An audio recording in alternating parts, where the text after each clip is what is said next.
warmly welcome to All Sound TV. It's really great having you with us this week.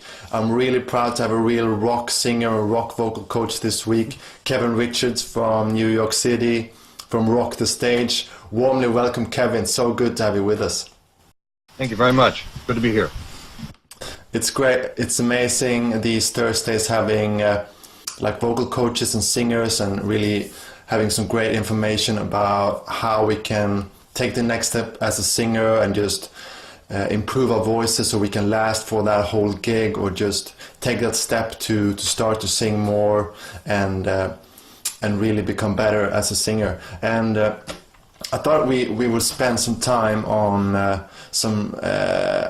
promised on Facebook that we would talk about how one can learn to sing as Bruce Dickinson, as we have you here. So his voice. Yeah, maybe we can start with that question. Easiest way. Yeah. Well, Bruce is somewhat of a, I wouldn't say a rare individual, but he's a less common kind of male voice. Bruce, when he talks, is kind of up here. It's kind of a high male voice. It's kind of up there. It's very broad. It's very up like this. So he's kind of a high chest belter. He belts very high in his chest voice. It's kind of a mix with lower head. He's not in pure head, but it's very. I mean, he can belt pretty much up to like an E above high C. So that's pretty high. I mean, that's pretty rare for most male vocalists to be able to do that. He's gotten better at it over the years. I was fortunate enough to be able to see Bruce on his very first tour with Iron Maiden in '82. And he was just phenomenal on that tour. But they were only playing for an hour, and so he could really let it out, and he was just really had something to prove. But and then over the years he's gotten kind of better at singing the Maiden material live, because they do a 2.5 hour show, and it's for 2 years on the road. He's got to learn how to save his voice, so he's kind of figured out how to do those high chesty belts in I'd say, a safer way and a bit less taxing way. Because on that very first record, he was just trying to sound like that whole Number of the Beast album. So he was just letting it go, and I never heard him sound like that ever again, because after that, they just started doing all their headlining tours. But to sing like Bruce, basically, you just have to learn how to keep a lot of your lower head voice, kind of in your mouth. That's basically what he does. And you'll see sometimes when he goes to sing some of those higher notes, you'll actually see him prep his jaw and his mouth before he sings. He actually goes, and then he belts. And Bruce is one. He's a guy. He jumps around. He runs all over the stage. But you'll notice when he does his high belts like that, he stops and plants himself. And it's a stage technique called stand and deliver. And that's basically, I got to do something, where I really have to kind of focus and get my body involved in it. He'll plant himself, do the high thing, and then boop, he's off again. He's off and running and all of that kind of stuff. So he knows how to kind of, just focus for the one thing he needs to do. You'll notice when he does all the harder vocals, he kind of just stands in one place. And then he does all this running around and stuff in between all those other things. He's really good at that. A lot of singers don't get that kind of stage technique of when you're doing something really technical or really difficult physically, to plant yourself. Don't try to do it while you're trying to move around the stage. It's too much energy, Bruce has been doing, Bruce is, in his late 50s now. He's 56, 57, so, he's got to take it easy, even though he's really good physical shape. Yeah, thank you so much, Kevin. And for all those who don't know how he sings, can you give some examples, or how I as a singer can? Well, Bruce is, like I said, he's it's knowing how to get a really good connection in your lower head voice, and then being able to really not back away from that as you go up higher. I really don't have a kind of reference here to do it, but see, like.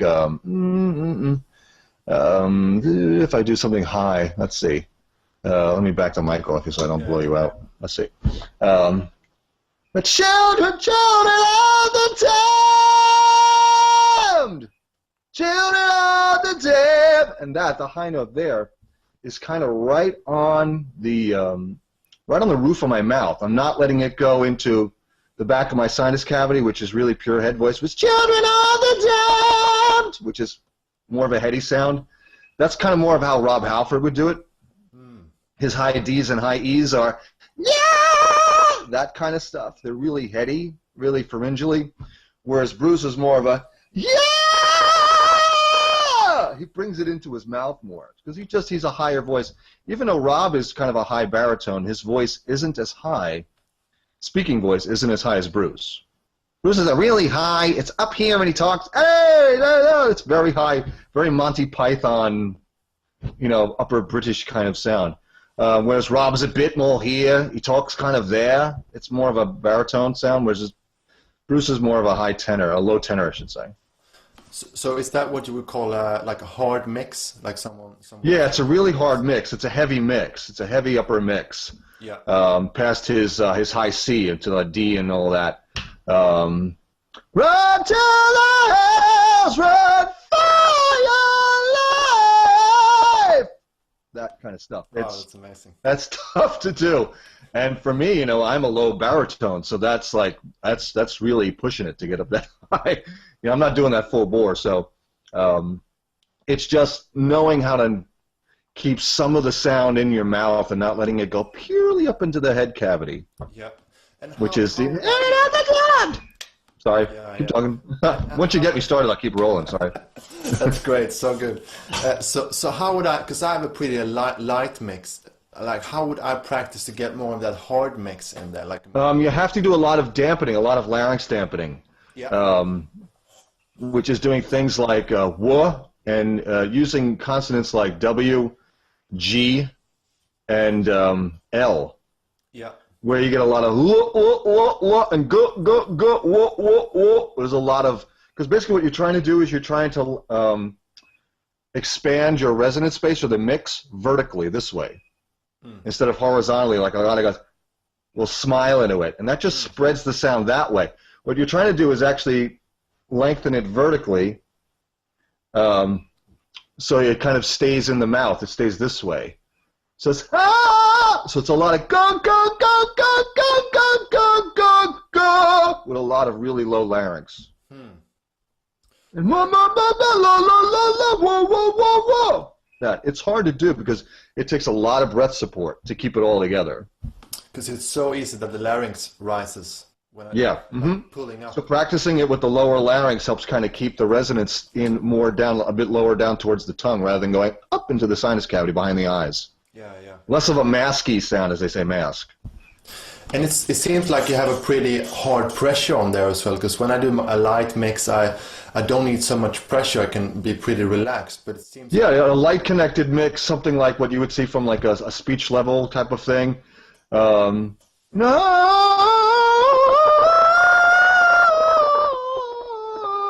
There's not a lot of pressure there. So the resonance is allowed to go up into the back of the sinus cavity. So it's a light mix. It's a light upper mix. It's just a lot less pressure on the vocal cords. When I do I'm gripping more of the vocal cord together. Yeah. So it's thicker as it goes up. I can't be too thick. It's a fine line between getting that thickness and being too heavy. Otherwise you strain and it's and you can't really get any air through it. It takes a while to kind of get that kind of thing. For someone who doesn't have, the Bruce Dickinson voice. Yeah, for sure. Guys like me with lower voices, it takes a good amount of, a few years to kind of get that kind of high belty sound like that. Yeah. A lot of really good breath support training. And how does Bruce Dickinson manage to last like a whole gig, like for 2 hours doing that? He's in really good physical shape. Yeah. He's kind of a health guy. He's been into fencing for a really long time. So what's that? Fencing, competitive fencing. The guys with the swords and whatever. Yeah, and with the masks and that whole bit. He's into all of that. He's been into that since the '80s. So it keeps him very toned and very in shape. And I'm sure he runs and stuff to keep himself in shape. Plus, now that he's a pilot and he flies basically the tour plane that they all ride on, He's got to go to bed early. He's got to get up. He's got to go to bed early. He's got to get up early. He's got to be completely sober and awake. So he has to be a lot more conscious of his health because he's flying the plane. So he can't be out partying. He can't be drinking. He's got to fly the plane. So he's a cleaner body. He's got to drink a lot of water, and he's got to be awake. He's got to get a lot of sleep. So that actually aids you in having a better voice from day to day, getting good sleep and drinking a lot of water and stuff like that, and being in really good physical health. Isn't that like most singers or vocal coaches, they take care of their, like, when they really want to be in that, like, treat their body as they're an athlete, they really take care of them. Yeah, it's your instrument. It's your instrument. So, you know, you got to figure, you know, how would you treat your guitar if you had to carry it around with you all day long? Yeah. Without a case. You know, if you just had to carry your guitar on your shoulder all day, how would you take care of it? You would make sure that thing didn't get wet, it stayed out of the cold, it didn't get too hot. You know, you're basically, your voice is your instrument. So you have to think of it in that terms. You have to kind of take care of it and keep it well hydrated, keep it, you know, as I say, the water is basically the oil for the machine. It keeps it well lubricated and running properly. So you got to drink a lot of water or juice like I have. And again, you try to get as much sleep as you can. I know that's difficult. You know, we're not all, you know, 10 with no responsibilities. You know, we have lives and jobs and things. So try to get as much sleep as you can. If you can take little naps and rests and things like that here and there during the day, that's great. Best thing for me, I mean, you know, if I'm not gigging, I mean, if I'm not actively gigging every week, you know, I mean, I can kind of slack off a little bit, you know, I mean, I can have a drink or two and things like that, but I just know if I have rehearsals, if I got a gig coming up, I have to stop all of that and start drinking all my water and make sure I'm warming up every day and stretching out and singing and stuff like that. So I'm prepared for the gig. Yeah. You know, it's just, you know, just basic maintenance, what you do on a car if you own a car. Yeah, yeah. You keep it running. Kevin, thank you so much. I also want to ask you, like, how do one practice getting into whistle voice without, like, squeezing together? I think that's a problem. That's a question I can't answer for you because I can't do whistle tone. Oh. I cannot do it. I think because my voice is too heavy, it's too thick, it's too low. I mean, I can get up to a soprano high C, a C6, but it doesn't sound like whistle tone. Like you'd hear like a speech level person like, say like Brett Manning or John Henney or something like that. One of those guys do it. You know, it's like, it actually sounds like a whistle. Oh. Mine actually sounds just like really high head voice. But do you have like, do you find two breaks in your registers? So like the third, do you have a third register up there? Because my first break is pretty easy to get across, but my second break is like, it's harder to get through those registers. Well, so I don't like to use the word break, because it's I know it's a common word or stuff like that. I try not to do that. My terminology is resonance shift or resonance blend. Yeah. Your first resonance blend is from the throat to the mouth. That's the one where a lot of guys have the trouble, like the middle C to the G above, that first break. Yeah. As you guys like to say it, first blend. The second blend is like from the A above middle C to like the high C. That's your second resonance shift. The third one occurs around the F or so, the F sharp, kind of basically an octave above where the first one happens. Yeah. Is that third one up into superhead. I don't have a break or a problem there or a real weird resonance shift. Once I kind of get to the D or the E above high C, basically my resonance doesn't really go anywhere. It just kind of stays there and the vocal cords just stretch. So it's a weird, it doesn't go into that third weird blend into whistle. It just won't do it. I've tried for many years. It just doesn't happen. Lucky you that you don't have the break there. That sounds nice. I don't. I mean, like I said, my high notes are more of a Rob Halford sound. Yeah. Very pharyngeal, very heady. They're not a whistly type of sound. Even though he can do like a really high whistly type of thing when he wants. And even David Lee Roth could do it when he used to do his wow kind of thing. That was kind of a whistle. That was like an F sharp 5 or an F5. Yeah. Kind of whistle thing that he did, but that was more like a vocal fry type of thing, and I really can't do vocal fry really high. I also want to ask you, like, how do you combine we talked about this a little bit, how do you combine the rock and roll life with taking care of your voice? And we talked about this a little bit. Well, I was never a guy that was into the rock and roll lifestyle. I was never that guy. You know, I don't have any tattoos. There's no ear piercings, none of that. I was never into that. I was into the music. You know, starting as a kid, starting when I was about 11 or so, when I started playing drums. And when I got into that, like those teenage years where you start to do that kind of stuff and smoke and drink and all that, I never really had friends who did that kind of stuff, so I never really was around it. And I was also around 15 or 16, I got into martial arts. So martial arts training. So the whole thing was, you know, clean body, clean mind, and you don't do drugs, you don't drink alcohol, you don't smoke. So I never really got into it. So I never really lived the rock and roll lifestyle. You know, I was never homeless. I don't have tattoos. I like my parents. You know, that kind of stuff. You know, so I never really got into that lifestyle. So it's very easy for me to kind of maintain my voice in that way. I'm kind of boring in that regard. You know, it's never really you know. Do you think it's but I mean, no, you know, there are guys out there that do that, man, and they get up there and they sing and they sound great, and I don't, you know, but guys like that, you have a short shelf life. You know, that kind of lifestyle doesn't last very long. In terms of a singer, it doesn't last very long.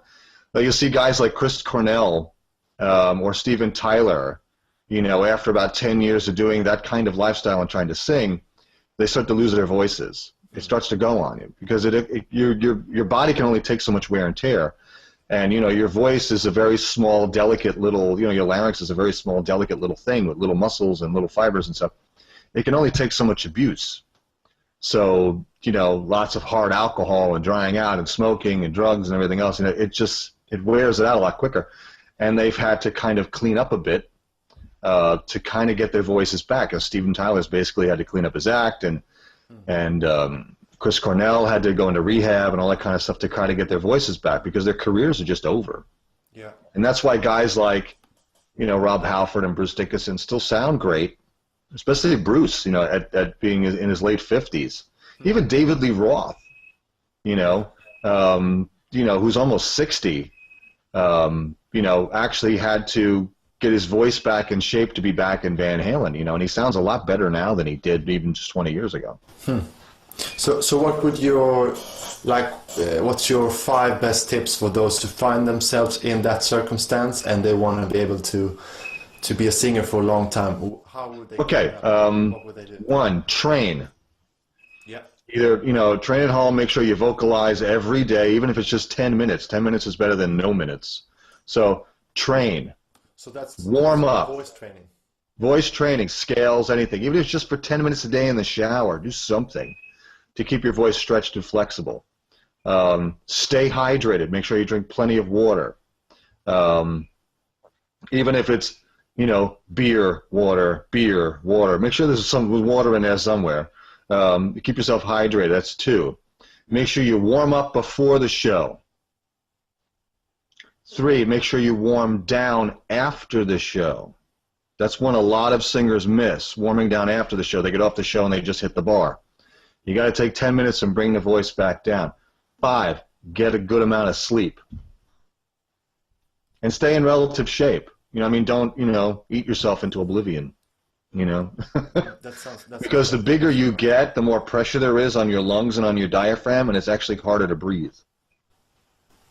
Do you ever had like problems with acid reflux or students? Who Nope. have problems with that? No, I have a very bland diet. I'm kind of a guy who's very bland. I'm a very poor eater, very poor drinker. So I do have some students, and I've had some Skype students have that problem. They have a problem with acid reflux and stuff like that, and it's basically just down to diet. Yeah. Before you have to sing, even if it's just rehearsal with your band or whatever, make sure that particular day you kind of stay away from anything acidic like orange juices, grapefruit juices, and anything that might give you acid reflux. Stick to a very bland diet. Just have like a peanut butter and jelly sandwich, you know, something, you know, some cold cuts or something with some bread, just something that will just soak up some acid in your bread and fiber, bran, things like that, bread. Really good to soak up the acid in your stomach so it doesn't kind of bubble up. You know, because what happens is, you know, the acid reflux is from the diaphragm being pressed down and squishing all your lower organs down onto the stomach, and that produces the influx up into the body up here.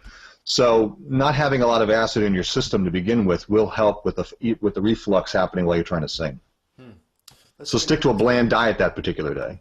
Yeah, that's really interesting. I had quite some problems with that before, but then I totally changed my diet and I cut out like wheat and dairy, and that like took away 90% of the problem. Yeah. Like I think it's different for everyone, but that just helped me so. Well, the dairy is also good because dairy makes you very phlegmy. It makes you very that kind of thing, and that can aid in actually just churning up the dairy in your stomach and actually just churn up the acid. You know, like I said, just stick to like water and very bland things just for that particular day. You know, you don't have to live like that. You know, but when you kind of have to go into the kind of singer's mode for rehearsal for a show, just kind of, you know, chill out your diet for that particular day just to kind of calm it down. Cool, thank you so much.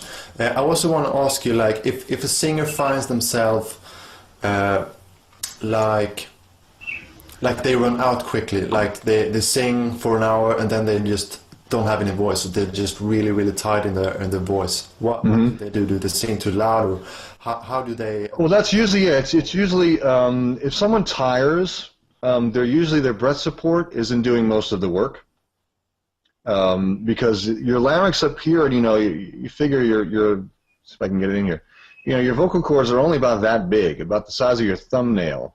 So you know, they're about an inch long. So it's very small ligaments and musculature. You know, I figure the muscles around that are even smaller. You know, they're not really used to doing, they're not made to do a lot of heavy lifting. If someone tires, they're basically not using enough breath support. Their body isn't doing the bulk of the work. Up here should be very, very little work, and it should basically just be the vessel to resonate the sound that's being created by the body, really. I mean, I can sing for 4 hours and not tire, you know. I can do, you know, 3-hour shows and not tire, 3 sets of each an hour, and not tire. That's because the bulk of my singing is coming from my body, which is bigger musculature, it's bigger thing. That can take a lot of heavy lifting and a lot of constant muscle movement. Up here is really just, I give my students this particular analogy, and that is basically, think of a guitar half stack, you know, with an amp head on top and a speaker on the bottom. Switch that around, where the speaker's on the top and the amp head is on the bottom. That's basically your body. This is your guitar head. This is your power head. This is where all the power comes from. Yeah. Up here is basically just the speaker. Yeah. So if you're trying to do all of your power from up here, you're going to tire really quick. I used to be that way. 40 minutes and I was toast. I was done. When I didn't know what I was doing. I could only sing for about 45 minutes, and that was done. But once I learned a proper breath support and to be as relaxed and as open up here as possible, my stamina just grew and grew and grew, and now I can just sing for hours on end, and it doesn't bother me. So, Kevin, do you have what's your 3 tips to actually, if someone has that problem and they want to just be able to sing longer and practice breath support? And relax? Yeah, sure. One, start practicing some breath support techniques, and I have some of those on my YouTube channel. If people want to check that out, breath support stuff, some breath, you know, learning how to kind of hold longer breath for a longer period of time. That's one. 2, make sure that you're not singing with a lot of tension up here. This should basically feel relaxed and open. When I'm singing, most of the time, I almost don't feel anything up here at all, except the vibration of sound going through my mouth. Yeah. There's no tension in my neck. Third tip is basically try to sing for longer periods of time. You know, the only way you can get stamina to be able to sing for longer periods of time is actually just to try to sing for longer. If all you're ever singing is 45 minutes, you know, let's say your band is only an opening for, you know, people and whatever, and you're only singing for doing opening slots for 40 minutes, 45 minutes, and all of a sudden you get a headline show and you got to do an hour and a half. You've never sung for an hour and a half, so how you have to be able to, you have to just basically start practicing singing longer and longer and longer. It's you know, how does anyone go from, you know, running 1 mile to 3 miles? Sooner or later, he's got to start running 3 miles. He may not make it, but you have to try. And sooner or later, that 3 miles becomes easier, and then you can run for 5 miles, and it's basically just building stamina in the body. And the only way you can do that is by actually just trying to sing for longer. But make sure there's no tension and you're using a lot of breath support. Cool, thank you so much. And I also want to ask you, like, how often does a singer have to practice to see results, to reach their goals, and to become every day? Like, yeah. Yep, every day.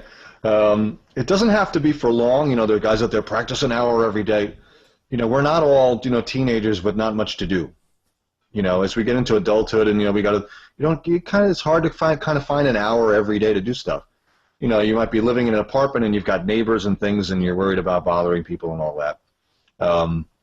I always tell people, you know, try to at least set aside 3 to 4 days a week where you can kind of do 45 minutes to an hour of rehearsing, and all the other time, 10 minutes, 15 minutes here or there, wherever you can get it. I tell a lot of students the best place to practice is when you're taking your shower for the day.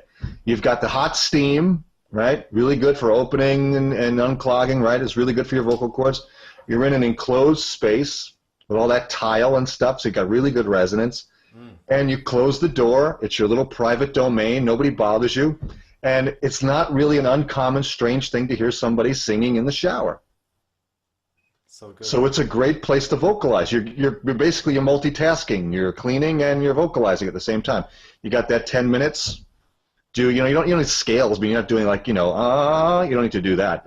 I tell people just do the slides, things like that while you're soaping up and shampooing, so you don't really need a lot of concentration. You just kind of do these big circles and sirens and stuff just to stretch you out. Try that and do it wherever you can. I tell people a lot of times also, do your breathing exercises, the long hisses and things like that, wherever and as often as you can all day long. Yeah. Because you're not going to tire your voice out. You're just breathing. That's really interesting. Do you want to show like maybe some of your favorite vocal warm-ups or vocal practices, or like sure. breathing exercises? Yeah, in terms of the breath support stuff, my two favorite ones are just basically long hisses, just that kind of stuff. And living here in New York City, it's kind of easy to do that anywhere and everywhere because that's the least crazy thing you'll see somebody doing. On the street or in the subway, someone going that's the least crazy thing you'll see. So, and when it's noisy here and stuff, so no one's really going to hear you when you do it. So, do those as often as you can, for as long as you can. Try to time yourself, 45 seconds to 60 seconds of hissing. Warm-ups for me are also the big sirens like that. The whoa things, either going up or you start top down like a yawn. This is really good at just getting the vocal cords to kind of wake up and stretch. And then the warm-ups, I basically start very soft, very light, almost a speech level kind of thing.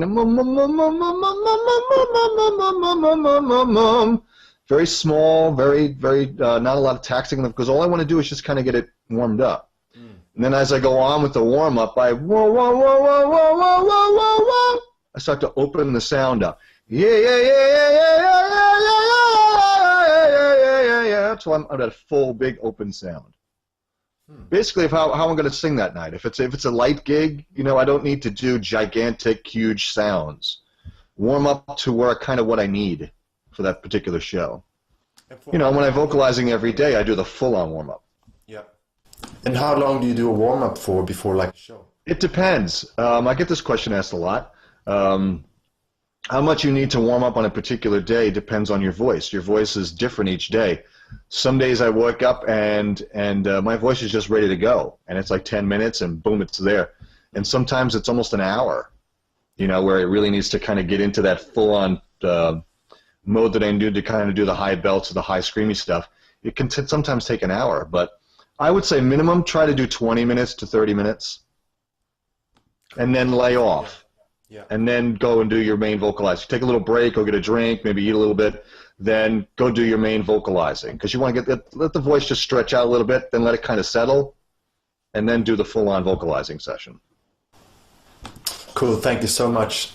I'm not going to hold you for long enough, but thank you so much, Kevin, for joining in on All Sound TV. It's been really amazing having you here and just having you sharing your amazing knowledge. Well, thank you very much. It was great doing this. It was a lot of fun. Yeah, cool. Thanks. I hope we can do this again. I hope we can do this again sometime, like a party. Absolutely.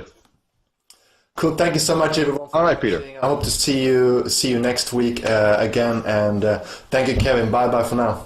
So long.